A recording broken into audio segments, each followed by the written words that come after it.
Ada seorang wanita bernama Bulina yang bekerja di gudang C. Dia adalah ibu dari 2 anak kecil dan bekerja malam untuk menambah penghasilan keluarga. Pada suatu malam shift tahun 2008, dia tertangkap dalam mesin penghancur bahan mentah dan tewas secara tragis. Saat ditemukan, tangannya masih erat memegang selembar kertas dengan tulisan tangan, "Anak-anakku masih menunggu."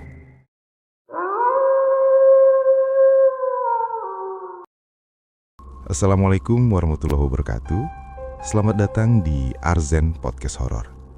Podcast di mana yang mempunyai cerita-cerita horor, misteri, dan kisah nyata. Dan pada malam hari ini, Arzen Podcast Horor akan membawakan sebuah cerita tentang pabrik yang penuh misteri. Konon katanya bahwa di dalam pabrik tersebut ada sesosok yang selalu ingin meminta tumbal.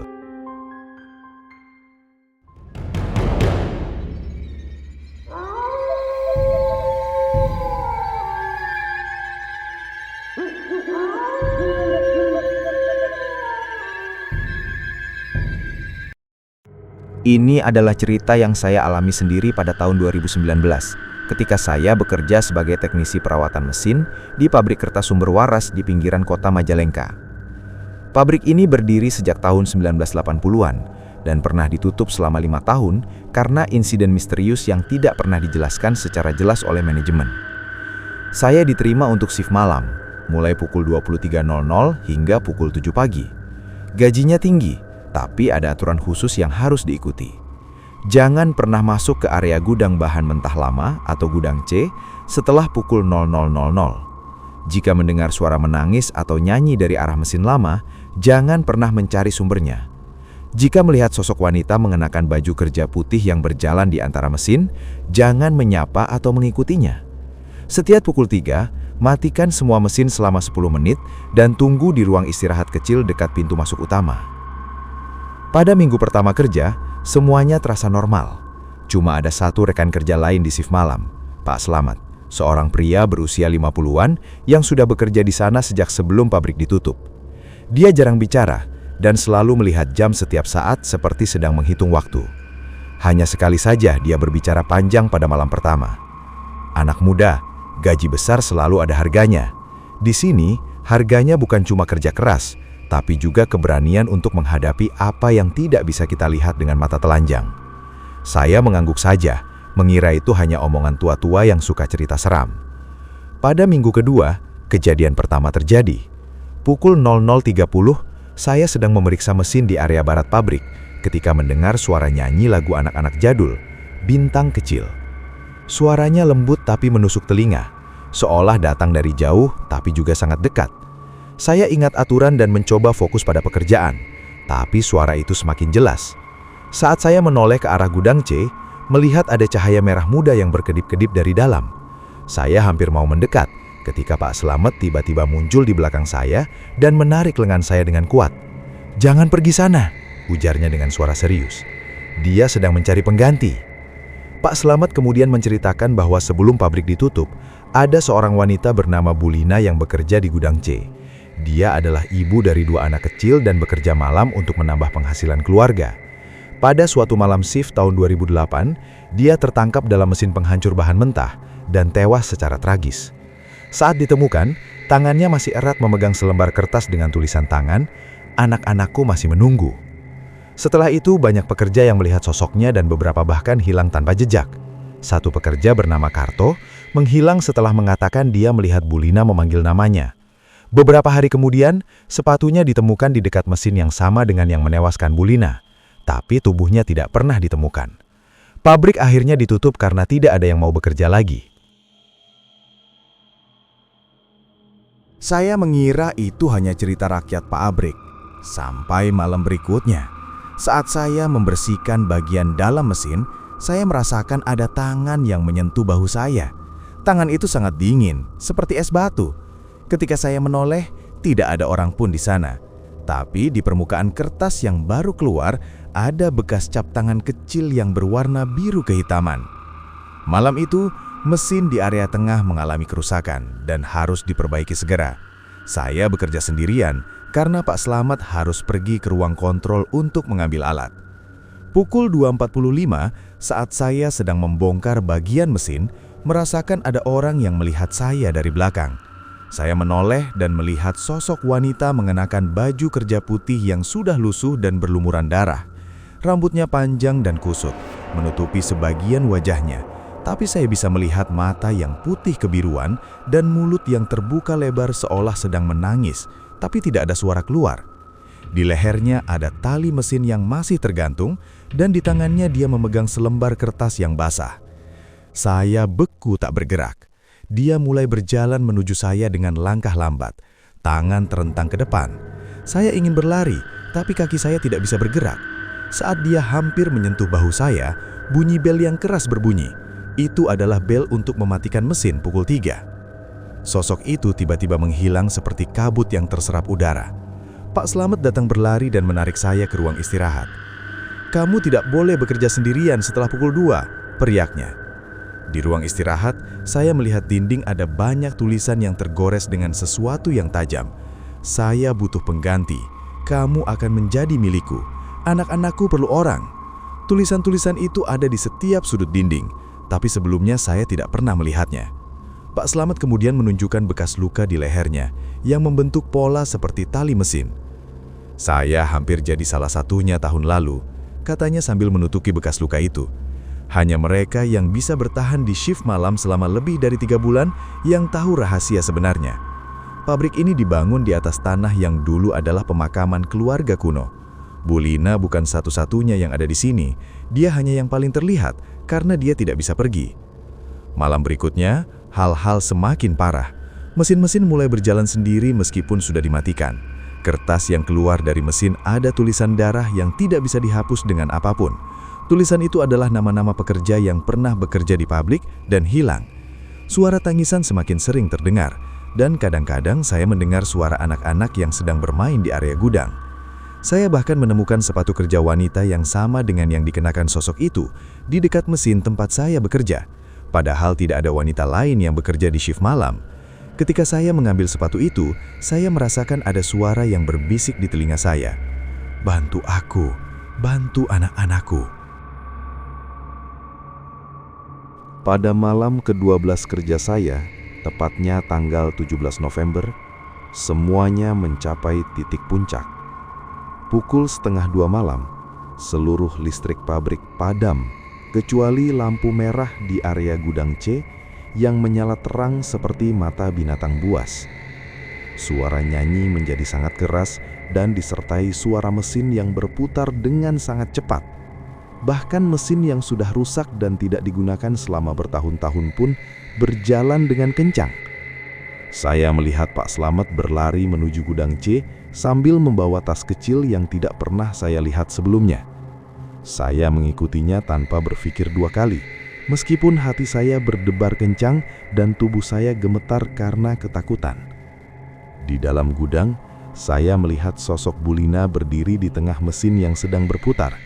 Mesin yang dulu menewaskan dia. Di depannya ada seorang pekerja baru yang saya kenal, Budi, yang sedang dalam keadaan trans dan berjalan menuju mesin dengan langkah kosong. Di sekitar mereka, ada beberapa sosok lain yang tidak jelas bentuknya. Beberapa tampak seperti pekerja lain yang hilang, dan 2 sosok kecil yang tampak seperti anak-anak sedang menangis di sudut gudang. Pak Slamet berteriak dan melemparkan sesuatu yang terbuat dari kayu dan kain putih ke arah sosok itu. Itu adalah bingkisan yang berisi bunga kuburan, air wangi tradisional, dan selembar kertas dengan tulisan doa. Ada kilatan cahaya putih yang sangat terang, hingga saya harus menutup mata dan suara jedering yang keras seperti guntur. Mesin berhenti tiba-tiba, dan Budi roboh ke lantai, mulai batuk dan menangis. Sosok Bu Lina muncul dengan jelas kali ini. Wajahnya tidak lagi berlumuran darah, tapi penuh dengan kesedihan yang mendalam. Saya tidak mau menyakiti siapapun. Suaranya lembut tapi jelas terdengar di seluruh gudang. Saya terjebak di sini karena saya tidak bisa menyelesaikan tugas saya malam itu. Saya sedang menyimpan kertas-kertas penting yang berisi data pembayaran gaji semua pekerja. Kalau terbakar, banyak keluarga akan kehilangan penghasilan mereka. Saya juga tidak bisa pergi karena khawatir anak-anak saya yang ditinggalkan sendirian. Pak Slamet kemudian menjelaskan bahwa malam Bu Lina tewas, dia sedang mencoba menyelamatkan banyak kertas yang akan terbakar karena korsleting listrik. Dia tidak sempat menyelesaikan pekerjaannya dan merasa harus bertanggung jawab. Selain itu, setelah dia meninggal, suaminya pergi dan anak-anaknya harus tinggal di panti asuhan.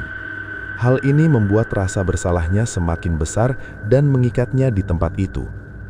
Kita kemudian membantu menyelesaikan tugas yang dia mulai, mengatur dan menyimpan semua kertas yang belum selesai ke dalam lemari besi yang aman.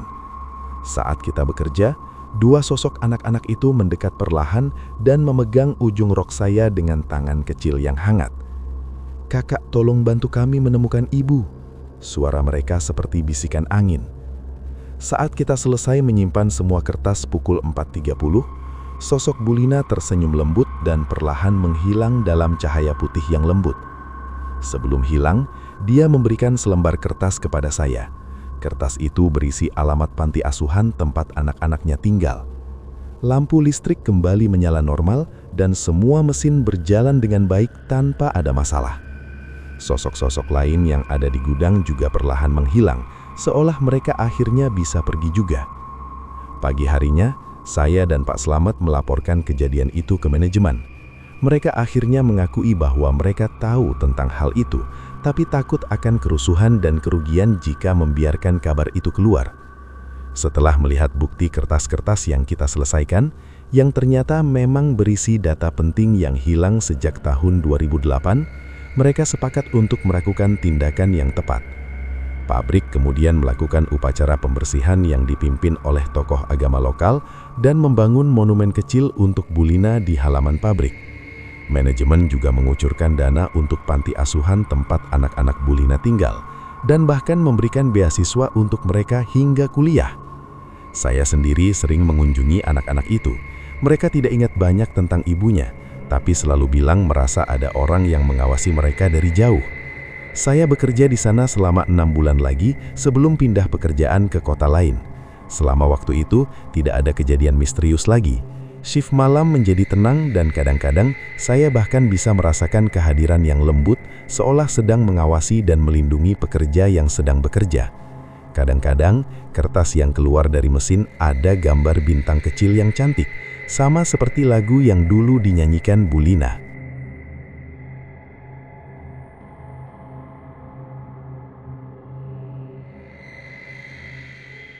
Setelah Rina berhasil menyelesaikan tantangan pertama dengan menemukan kunci kayu tua di balik batu besar di lereng Gunung Ciremai, dia merasa lega tapi juga semakin penasaran.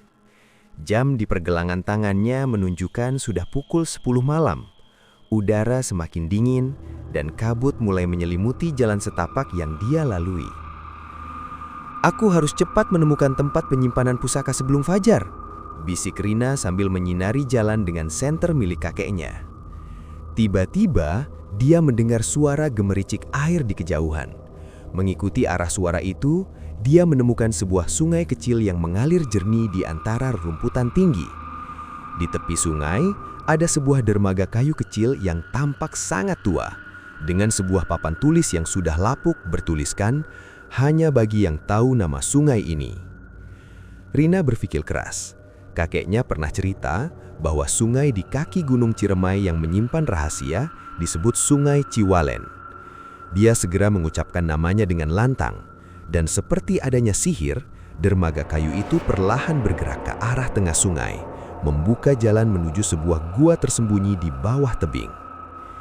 Di dalam gua, cahaya dari batu permata yang menempel di dinding membuat ruangan itu terang benderang.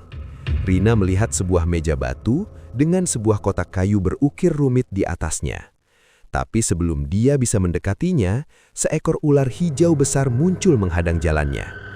Namun berbeda dengan yang dia bayangkan, ular itu tidak menyerang, malahan mengangguk perlahan dan mulai bergerak ke arah sebuah celah kecil di dinding gua. "Ternyata kamu adalah penjaga yang kakek bilang," teriak Rina senang. Mengikuti ular itu, Rina sampai di sebuah ruangan yang lebih luas. Di sana ada berbagai macam pusaka kuno, mulai dari pedang berlian, perhiasan kerajaan, hingga sebuah buku tua yang tertutup rapat. Di sebelah buku itu ada sebuah catatan tangan kakeknya. "Anakku terkasih, pusaka ini bukan hanya untuk dimiliki, tapi untuk melindungi desa kita dari bahaya. Kamu harus memilih satu yang paling kamu butuhkan untuk menyelesaikan masalah besar yang akan datang.